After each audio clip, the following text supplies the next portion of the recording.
guys, Assalamu alaikum. This is me, Abeeha, again. And today I will be sharing with you a book review. And this book is called In the City by the Sea by Kamila Shamsie. So basically, she is a Pakistani author based in London and Karachi. So this book is basically set in it is set in Karachi, and this is basically the first book by this author, and this is the third book I finished this year. I actually borrowed it from my library, and I came to know about this author about 2 years ago when I first got my hands on her book called Salt and Saffron. I borrowed it from the library, but I never got a chance to finish it, although I started it. Then, about 2 months ago, before my summer vacations, I was preparing with my friends for a test, and I actually found this book again. And I have a very bad habit of roaming in the library and finding books, new books and exploring new sections. So I borrowed two books from the library. The other one is something I'm really excited to read, but I really wanted to, I wanted to resume my reading habit. So at the beginning of this year, I had set a challenge for myself to read, 12 books this year. So this is the third book, and well, this is the sixth month. This is June 2026. So I'm well far away from my goal, but I hope that I would maybe, if I set a goal of 10, I might end up reading 6 or 7. That's not bad. The point was to get me, get myself to reading books again, and I think that's something that I'm achieving right now.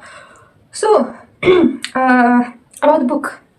This book is basically about an 11-year-old boy called Hassan, and the way the author has put together, that childhood, and the childhood and the topics of playfulness, imagination, and politics all into one, in one book in such a beautiful way that when you read it, although it is a little political, but the way she has connected it to the 11-year-old boy Hassan is beautiful. So basically, Hassan lives in the city by the sea, which is Karachi. Basically, I inferred it from the details she gave in this book. Karachi is basically one of the biggest metropolitan cities of Pakistan, and this book basically is again set in Karachi, and by Karachi is beside the Arabian Sea, so in the city by the sea. And Hassan's father is a lawyer, and Hassan's mother is an artist. So she has a gallery of her own, and Hassan's mamu, or his maternal uncle, is a politician. But like not those one of those corrupt politicians. He is basically someone who's looking for the reform of the country, and so that is why the people in power, all the politicians are against him, and so they put him under a house arrest. So it is also said that he might, he one day he's just randomly charged with treason, and he is imprisoned, and then there are rumors that he might be hanged or something.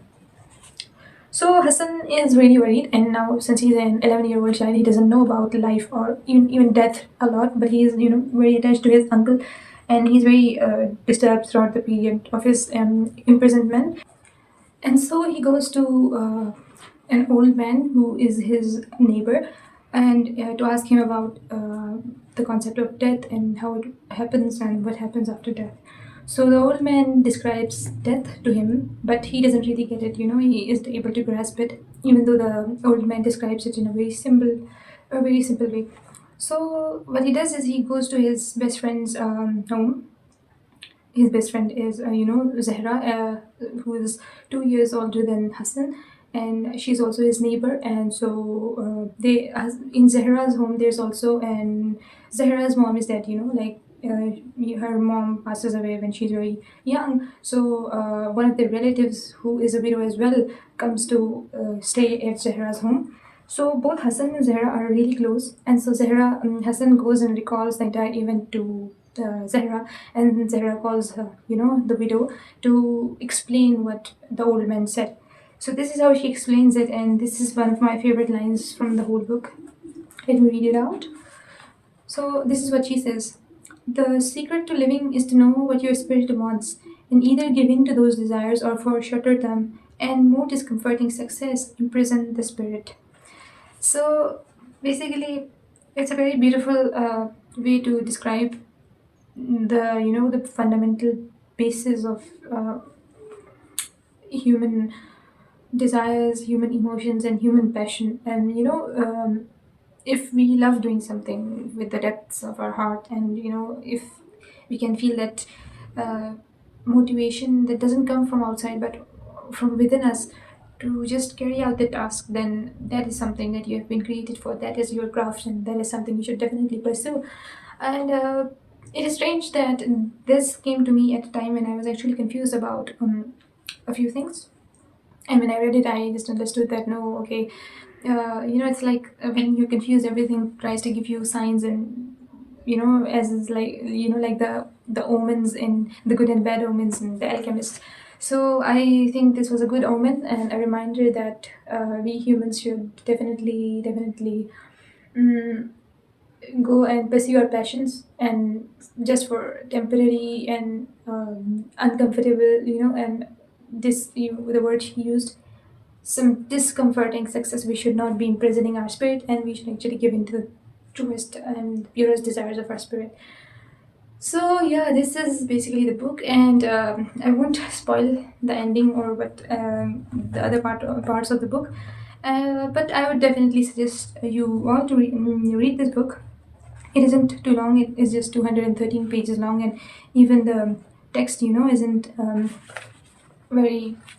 Even the size of the text is big enough. So yeah, it's just like a book it's just like the books we used to read in grade 7. So yeah, this is In the City by the Sea by Kamila Shamsie, and this was my book review on it.